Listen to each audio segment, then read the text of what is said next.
Hello बच्चों, चलिए प्रश्न को देखते हैं। प्रश्न है हमारे पास, निम्नलिखित सदिशों के अदिश गुणनफल ज्ञात कीजिए। प्रथम सदिश है हमारे पास 5 जे कैप माइनस 10 के कैप और दूसरा सदिश है हमारे पास 3 आई कैप माइनस 8 जे कैप माइनस 2 के कैप।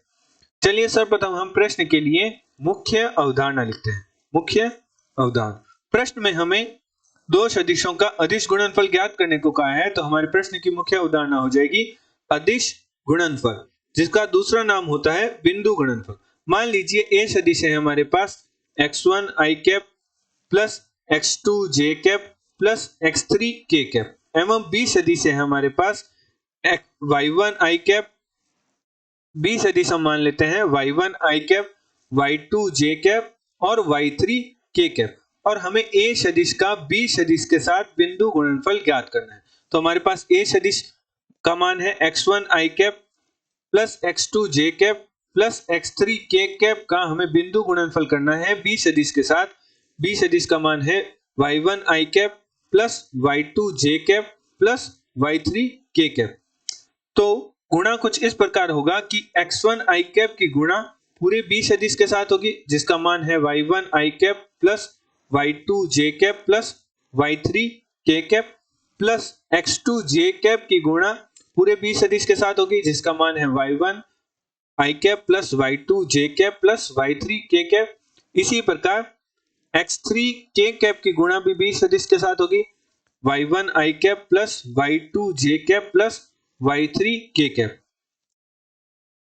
चूंकि हम जानते हैं कि i कैप का i कैप के साथ बिंदु गुणनफल, j कैप का j कैप के साथ बिंदु गुणनफल एवं k कैप का k कैप के साथ बिंदु गुणनफल का मान 1 होता है, एवं i कैप का j कैप के साथ बिंदु गुणनफल, j कैप का k कैप के साथ बिंदु गुणनफल और k कैप का i कैप के साथ बिंदु गुणनफल का मान 0 होता है। क्योंकि i कैप j कैप के लंबवत होता है तो cos 90 के कारण 0 हो जाता है, और i कैप के मध्य कोण 0 होता है, जिसके कारण cos 0 1 हो जाता है।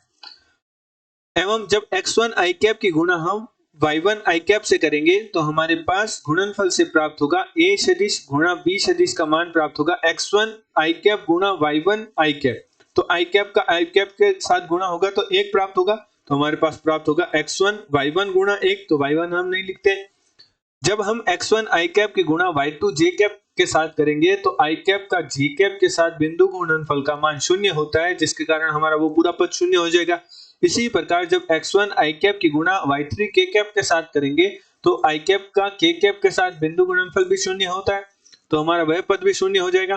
तो हमारे पास दो सदिशों का जो अदिश गुणनफल है उसका मान कुछ इस प्रकार प्राप्त होगा, x1 y1, x2 y2 और x3 y3, जिसे हम कुछ इस प्रकार भी कह सकते हैं कि i कैप के गुणांकों की गुणा प्लस दोनों सदिशों के j कैप के गुणांकों की गुणा प्लस दोनों सदिशों के k कैप के गुणांकों की गुणा का योग हमारे पास दो सदिशों का बिंदु गुणनफल या अदिश गुणनफल का मान देता है।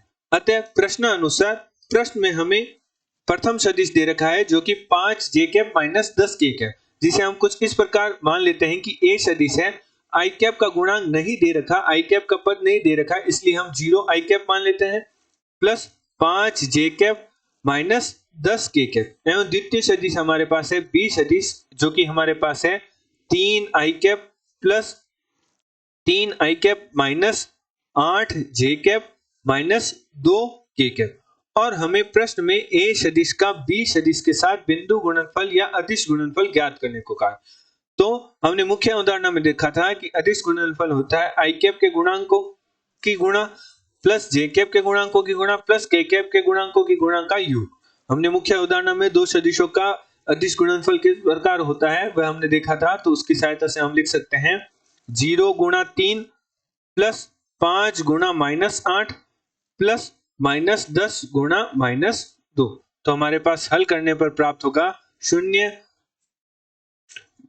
माइनस हमारे पास प्राप्त होगा 40 और प्लस 20। तो हल करने पर हमारे पास a सदिश का b सदिश के साथ बिंदु गुणनफल का मान प्राप्त होगा -20।